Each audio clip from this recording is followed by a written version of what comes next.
Hello, everyone. Welcome in umbraCoffee episode 215. And hello, Kenn and Callum. It's nice to be here. How are you guys? Good. Yeah, I'm good. Slightly busy week as usual, but yeah, very good.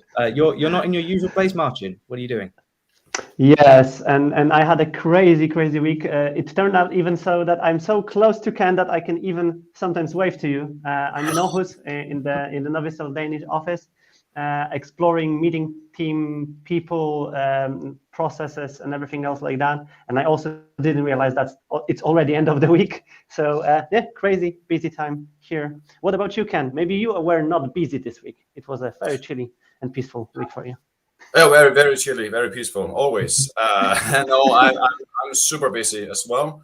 Though last week I had a big talk in Aarhus, and since that was last week, so I have put that on the shelf, and now I can sort of ease back on just doing regular stuff, which usually keeps me busy as well. So busy always. Yeah, that's our life. That's our life. A lot of things happened as well this week because a lot of pressure, deadlines, and things like that we needed to meet. And we can probably start from there. And I will share the screen. Yes. Callum. So, yeah, it seems like the whole Umbraco community was quite busy yesterday because Code Garden submissions closed. And I think everyone did it at the last minute. They're closed. They closed 9 a.m. UK time, 10 a.m. So pretty early in the morning. So everyone had to get them in. 10 a.m. It was Central European. Yeah, everyone has to get them in very early. But looks like a decent number of submissions. Did either of you submit anything? Yep, we did. Yeah, I got a couple of mine. Yeah, mine too. Also landed. Yeah, I managed somewhere in the middle of the night, as usual. Cool. Yeah, I mean it's now a waiting game, isn't it? I think it's the 6th of April is the targeted date to tell people whether they were lucky or not. So yeah, let's wait and see. But yeah, hopefully they've got a really nice mix of topics. I know that my team have submitted some fantastic topics and a really good range. So hopefully it's the best Code Garden ever, as they're planning for. Although I did see, as Arnold tweeted, he said, people never learn the submission deadlines, or you always submit the deadline. It gives organizers massive anxiety, and it's so true. And I totally feel for him because I run an event and we do call for proposals, and it's always like that. It's always stressful, and yet when I'm submitting to an event, it doesn't work like that. I'm sorry as well for this one, but I'm purely deadline driven, and I was mentioning it a lot of times out there in the Twitter threads. But this is how it is. This is how it works, unfortunately, sometimes. But again, I spoke with Philip this week, and Philip also described how the process will look like for the picking the right talks. So they will be blindly selecting the top ones, voting for them, and also aligning it for the better quality and value in overall, to not, of course, drive it by something else. So yeah, really looking forward to learn a lot from this Code Garden talks, and fingers crossed for everyone who submitted the talks to get picked. Indeed. Well, yeah. So that was the big rush this week. I think in the community there was a lot of Twitter activity on Wednesday night of people saying like, "Oh, I've just submitted a talk last minute, 12 hours to go," that sort of thing. So, yeah, very very exciting. Something didn't work for Paul. Yeah, I saw that. People had submissions. I think everyone managed to get their submissions in that wanted to. So that's awesome. Yeah.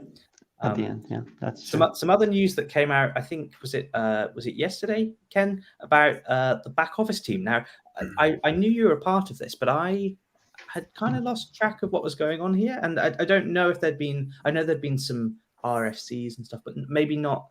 I hadn't seen too much public outreach in the UI library, but maybe you can share what the team's been up to, and then we can have a little talk about, what the next phase of this looks like. Yeah. Well, the team has been busy trying to figure out how the extension API will be once we start re-implementing the back office. So that's the phase 2 that is outlined in this document.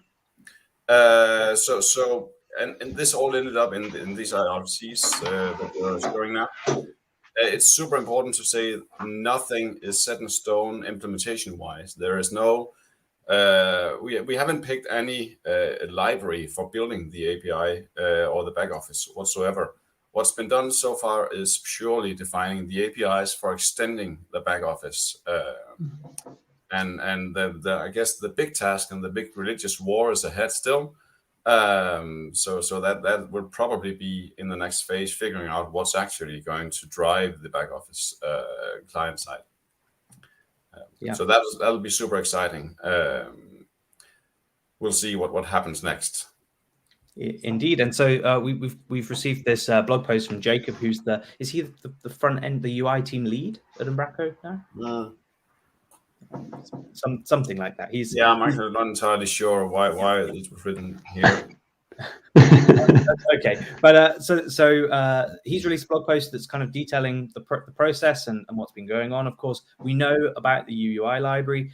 We've seen the RFCs for the back office API or the extension APIs, and now things are starting to shift towards thinking about an implementation. So wrapping up that phase 2, focusing on phase 3, which is trying to implement something, and that will be where all these decisions that you say, Ken, about frameworks and whatever get decided.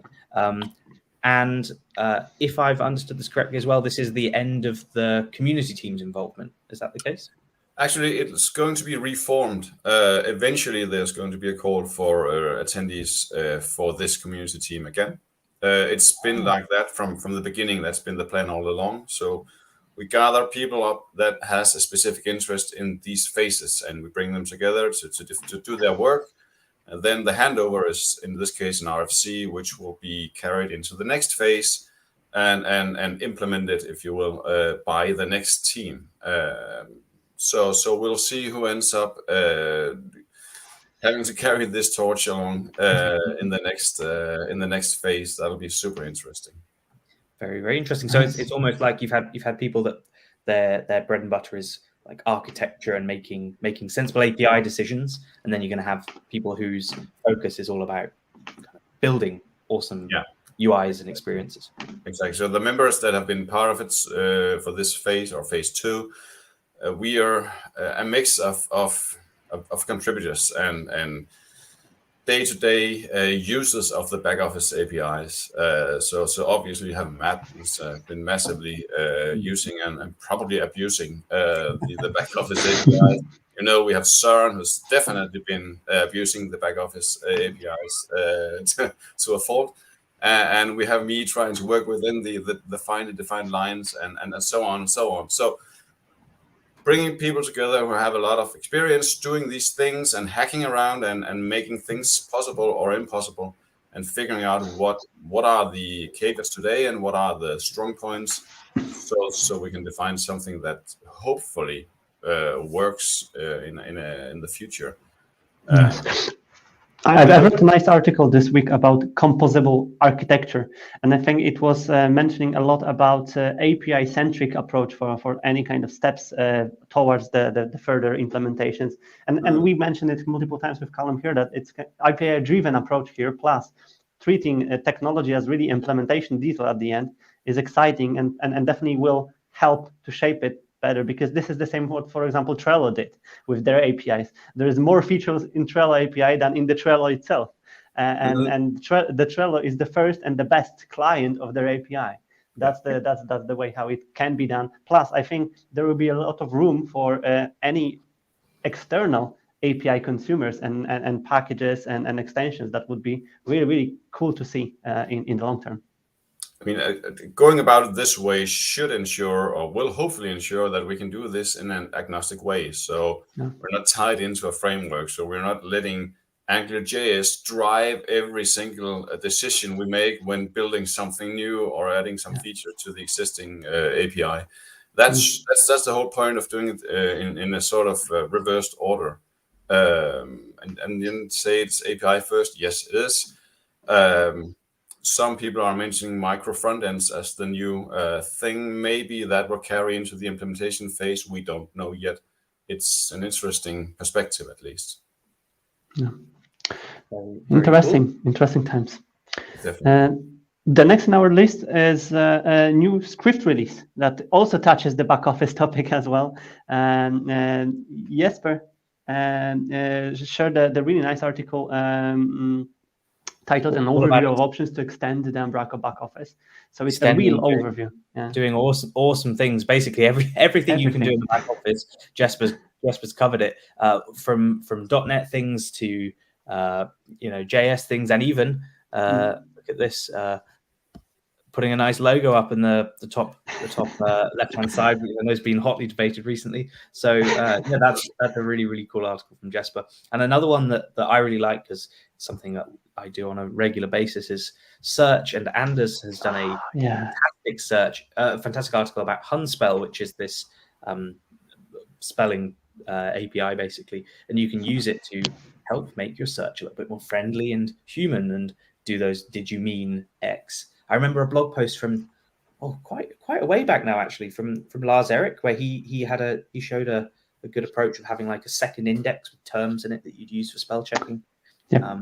But this seems to do it a little bit more natively, and really clean, seamless APIs. He's got a few code samples in here that are just mapped to a file, and then load the dictionary in and do whatever spell checking you want.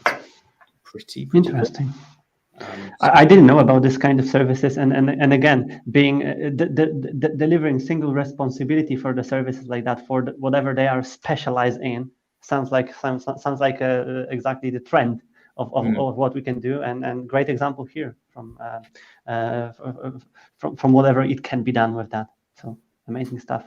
And Anders got used us to the quality content again. So another great quality content. 18-minute read time, that blog post. So buckle in when you're planning to read that. Yeah, exactly. And releases, Callum, you can probably keep this section owned, because you've been busy this week. You've been. We kind of set this week as a team week, and we said we're going to try and do some packages and work on some internal things. A few client things may have sidelined that, and we might let team week spill out a bit. But I set myself the goal this week of doing a package release every single day, and I've done that so far without fail. So since Sunday, I've done at least one release every single day. But I think the big one this week was finally on its 5th birthday, I released MegaNav for V8 and V9. And it's a whole 5 years, really. Yeah, 5 years. I know, 5 years. And it's a kind of whole new way of working with navs. We've been using this internally for about 3 years, and I've just never quite had the guts to put it out there. It does things like settings and permissions, and it's kind of very modern and very similar to how we do stuff in Umbraco nowadays anyway. So I think it makes sense. And I thought this was quite amusing. So I launched it 1st of March 2017, and on the 3rd of April 2017, Arnold did a pull request to add custom fields to the nav. It's something that people have wanted for so long, and I never felt quite right about it. And I then basically for V8 re-architected it, rebuilt it a whole 3 years ago. And I know other people have stepped in meanwhile and created some alternative solutions, because that's something that people have wanted from day one. But I never quite had the guts to release it. So now it's finally out there. But it's been 5 years since that idea even first floated. Good journey for sure. I was wondering maybe I could show it. You've mentioned that you have some working demo with it. Working. I've not made the necessary sacrifices, but let's assume that it's going to work. I trust it's going to work. Demo gods will save you, hopefully. Be on our side. Oh, I need to. But Ken, you were also busy the week before with a massive release of the package from your side, right? We've been mentioning it. It looked really cool. Plus, we still, all of us probably will need to explore more about it. How did you find it being released now as well, from your perspective? Just quickly to touch it. It's a relief to get it out there, I guess. But did you or do you use it? Of course, I'm sure you are somewhere in the production. And how did you find the whole approach with this kind of framework and approach? General in many ways, this is sort of the MegaNav story all over again. We have been using this internally for 2-3 years now to drive some of the largest Umbraco sites we have. So and it's been in a state, let's just say that it's been in some sort of workable state, moving from project to project, and now we've finally taken the time to actually fine tune it and polish it up and make it presentable for others. So it's been used and is battle proven from production for a number of years now and a number of projects. We just never really found the time, I guess, or the occasion to actually release it into the general public. Now it's out there, and you just got to rip that band-aid off and say we're going for it. As you say, it's been battle tried and tested for years. Yeah. You have to say, well, okay, enough is enough. It's good enough. We've got to put it out there. Absolutely. I mean, and the biggest chore is to actually, well, put it together, polish it off, and document the entire thing. And replace the commit history with initial commit. Also do is just have to be feature. Yeah. Yeah, definitely. I personally will have a lot of questions about the how the things works there, but I will definitely catch up with you separately or reach out via the. We have a link coming up where we can take a little look, maybe slightly more about how it works and stuff. But that's great stuff. So yeah, Callum.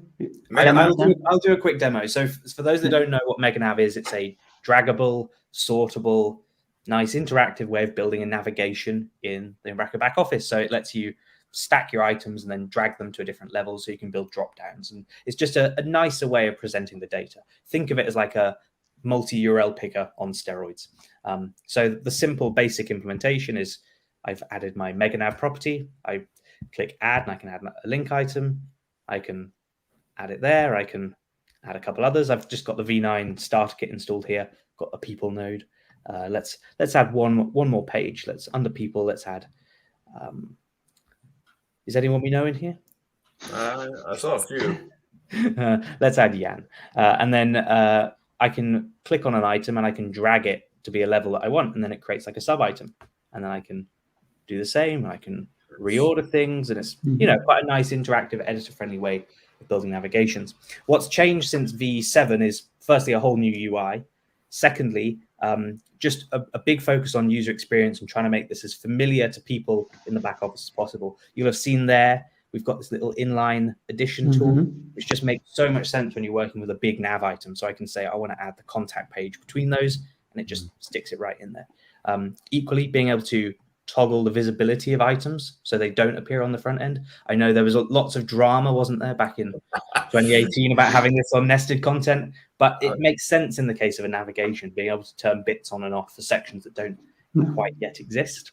I love seeing this as an old archetype contributor.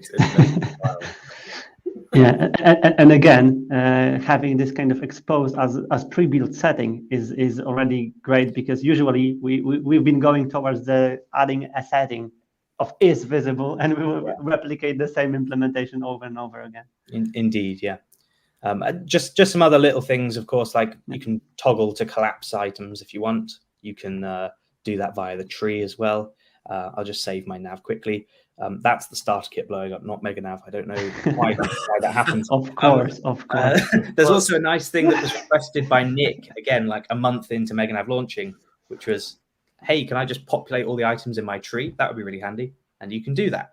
And so it's a really quick, easy way of just getting started with building up a nav. But I wasn't happy. I wanted to take this one step further for the modern world of Umbraco. People want to add other things. They want to add, maybe SEO data properties to their navigation. So you can change the name, you can change if it opens in a new tab, but maybe you want to add tie a Google event to it, or maybe put an image against that nav item. How can you do that? Well, element types to the rescue. So MegaNav actually supports element types, and you can create item types on your navigation. So you can say, hey, I'd like to have a nav item, and you can give it an icon or whatever you want. You can then associate settings to it. So I've not actually created any settings here, but if I just do that and say nav item, now when I go back to here, I should have, if I go into the settings, a settings option. And hey, look, I've got an element type, and I can work with that, which is pretty sweet. Nice. If I'll just very quickly go and create another element type just for a laugh. Nav settings. Settings. Quick Umbraco demo. Yeah, Editing. Is enabled. I don't know. Whatever. We'll do that. And so I'll save that, and then I can of course go into my data type settings, and I can add multiple types. So I can say, Nice. well, this is a settings item. Give these better names. Choose a different thing. You can have settings. Set that there, and then back in my editor, when I want, and I click add, I get a choice of two things. What do you want? Do you want the nav item or settings item? And I can choose settings, and I've got all my settings there. And let's say I want it to actually just be a nav item. Well, I can change it, and it's fine. Ooh. You can flip between that. So that's a pretty nice experience, I think, when you're working with these. And anything that already exists is intentionally set to be not an item, basically. It doesn't have any settings attached. Very powerful. It is. And then it gets even more powerful because you can do things like permissions. You can say this nav item's not allowed at the root level. This one is. This one is only allowed items of setting below it. So you can only put things of the same type. And then it actually prevents you from dragging and dropping things that are of that type below an item. So if I add a settings type here, I'll just call this setting 1. If I try and drag Jan underneath it, I shouldn't be able to. You can't. Demo God say. Unless Jan is not a type. Jan is not a type. If I add a new nav item, we call that Jan, and hit save, and I try and drag that underneath, I can't physically place it there because it's not of that type. And then the final thing, just to make this a little bit even more powerful, you can do custom views. So if you want, a bit like the block list, where you want to attach let's say you've got several columns for a drop down, you want to visually represent that for users, no problem. Just stick a custom view in there, and there's some really nice back office helpers to just make that work cleanly and simply for you. So yeah, that's kind of Mega Nav in a nutshell. Nice. Really, really nice. Yep. Yeah, I think as you say, Ken, it's something we've been just using for ages, and it finally feels good that it's out there. So what were the other ones, Callum, you've released? Of course, yes. I've been busy. So Super Value Converters, which is a popular extension for value converters in V7 and V8, has a V9 version now that I released this morning. So please go check it out. Go use that on your site. This is something that, again, we can't live without this. We use it on all our projects. Another one, Umbraco search extensions, just a small update actually for V8 in preparation for a V9 release of this a little bit later. The search stuff's a bit more complex. And finally, Friendly Robots, which is my robots TXT package. Again, a little bit of prep for the V9 version, which I've got pretty much ready, just needs to be bundled up and goes together. And if you keep your eyes peeled on Twitter, I may drop another extension later today, which is our internal vendor helpers library that we use for projects and we think is really helpful as well. So I'll try and put that one out there. Nice. Fingers crossed. I wanted to say high five for 5 packages, but if it will be 6, it won't work. But yeah, great stuff, great work, and I know a lot of people were asking you and were awaiting some of the new releases as well from this perspective. And yeah, great stuff. You've toggled on another one. Yeah, this is coming from Owen, and we've been all curious what Owen was testing on some tweets for a while, and it turned out that this package, this content app, and that allows to tweet things from the back office related with the content items. Interesting API integration, good code to also replicate in terms of Twitter API consumption. So good stuff from Owen here. And another one is vendor checkout update 2.1.0 with the new UI optimizations and a lot of performance improvements. And again, probably Callum, you will tell more about it because you are the direct beneficiary. I'm not that sure about this one, but I mean, it's great to see. I think Matt said he'd removed jQuery from the checkout flow, which is fantastic. Of course, I know we're big fans of jQuery, Marcin, but not of course. Yeah. So hopefully a little bit more streamlined. We've not really used vendor checkout all that much. Nice. And another one is a very interesting one. It's a maintenance mode package that we were mentioning a long time ago in the initial release, allowing us to toggle on and off the maintenance mode in the Umbraco back office, do things like content freeze for the times of deployments. And Aaron here helped Kevin to migrate it for V9 version. And also, in the meantime, I intentionally commented on some Facebook post about idea of having an API endpoint to be able to trigger it from the continuous integration pipelines, for example. And it's already done by Aaron there. So that's exciting, and that's exactly something what I think a lot of us would benefit from, because instead of writing emails or asking clients to log out and do content freeze, etc., we can just toggle it on and off for the times of deployments. Amazing stuff. I'm a huge fan of this package. I don't know, Ken, for example, from your perspective, how you were approaching situations like this. Did you ever ask clients for content freeze? No. Well, basically, we don't need it a whole lot. The deployment philosophy we're driving on the projects that I've been running, at least, it doesn't really require that much of a content freeze situation. Only in very specific scenarios of force upgrading Umbraco to something where it might or might not be a bit sketchy to let them work along while we're doing it. But otherwise, no. It's our deployment pipelines are pretty fail-safe in that regard. So we're pretty much just deploying things and using deployment slots to swap over at the fronts, of course. Yep. And the editors, they might have a hiccup going on, but that's about it. I feel like enforcing a content freeze is a cardinal sin of content managed systems. Like, they should be able to change anything at kind of time. As you say, there's specific cases where it's going to cause them more pain if they do. But we shouldn't have to do that with every deployment. No. But it's good to have this ability to also trigger it in terms of if it will be needed. But generally, the aim is to reduce this risk, and also with the maturity of Umbraco over and over with the smaller releases, it's no longer that dangerous that something will go extremely wrong randomly. So that's something what I observed recently, and we also avoiding content freezes for as much as we can. But for example, one big site that we were running back in the days was having 20 or 25 editors working at the same time, and if the document type has changed, they were annoyed that something was not where they left it. So that was why. And I think I kind of really use it for that. This is called for. I mean, it makes sense to have this option. So I'm not at all against this in any way. Quite the contrary, actually. I think it's super cool that someone's doing a structured way of performing upgrades that require people to stop working. Makes a lot of sense. It does. You sort of have that in the core product as a feature, to be honest.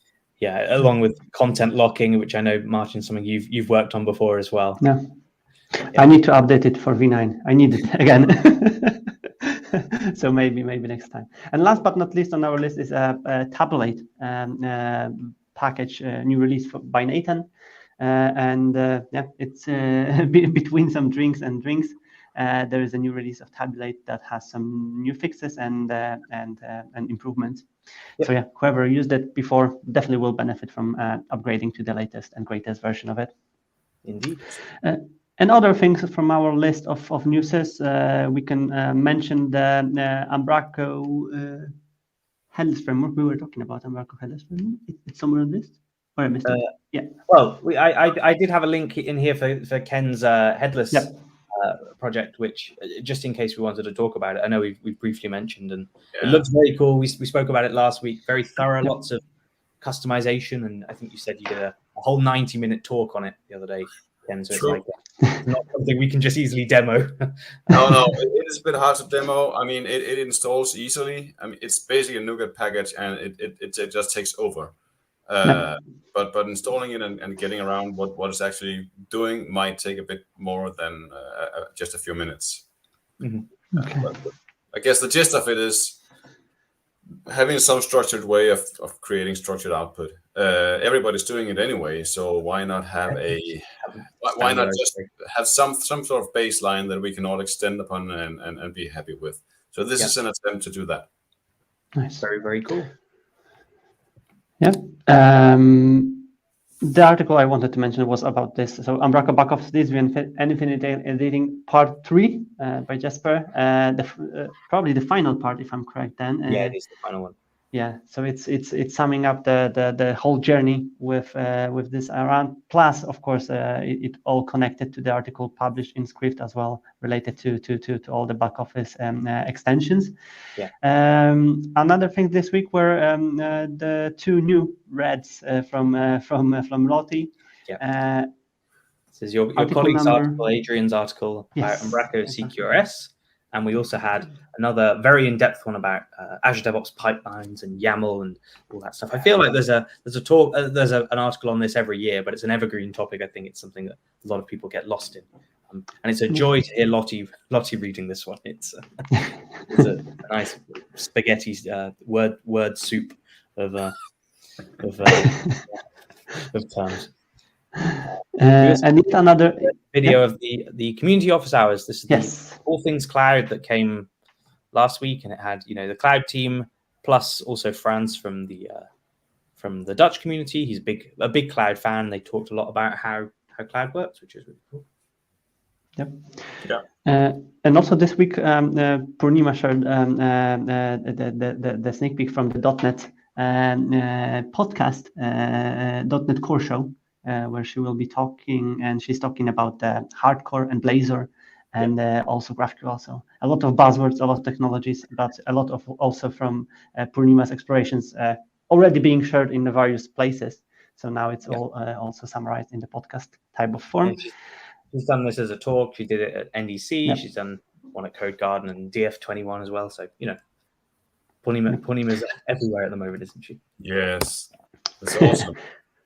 Yeah, and last but not least is this extension and the description of SEMrush and Umbraco. So how these 2 tools and software can work and speak to each other, and something what was already mentioned as a kind of path for Umbraco: more integrations, more collaborations with third-party tools, and more abilities for Umbraco back office implementations to do more than just content management in overall. Here it's about SEM, something what I don't know anything about yet. I have no idea. But I saw smiles. So it must be exciting, right? I saw smiles on the marketing team's people faces because that's something what they were using a lot. So I feel like it will be helping them more than editors sometimes. But it's there. It can be explored, and more of integrations coming. So that's exciting stuff. And that's it for this week. Fully packed and in depth of Umbraco packages and stuff. So many releases. And deadlines. Yeah, deadlines. Exciting week. So yeah, great stuff. And Ken, definitely we will need to have more use cases and demos of your work and your package. And if you watch this and enjoyed whatever was shared today, as proper YouTubers, we always ask you to like, subscribe, share it amongst your friends, share the packages, explore the links yourselves, and make sure that whatever you are releasing, whatever you are doing, reach out to us or Twitter at least to be picked and mentioned next week. We'd love to have you on. Come and demo your packages or your work. Exactly. Definitely. And thanks, Ken, for joining us today. Have a lovely rest of the day and the weekend ahead. And we'll see each other as usual on the next Friday, everyone. So thanks for joining us today. Thanks for watching, and cheers. Have a good one. Next time.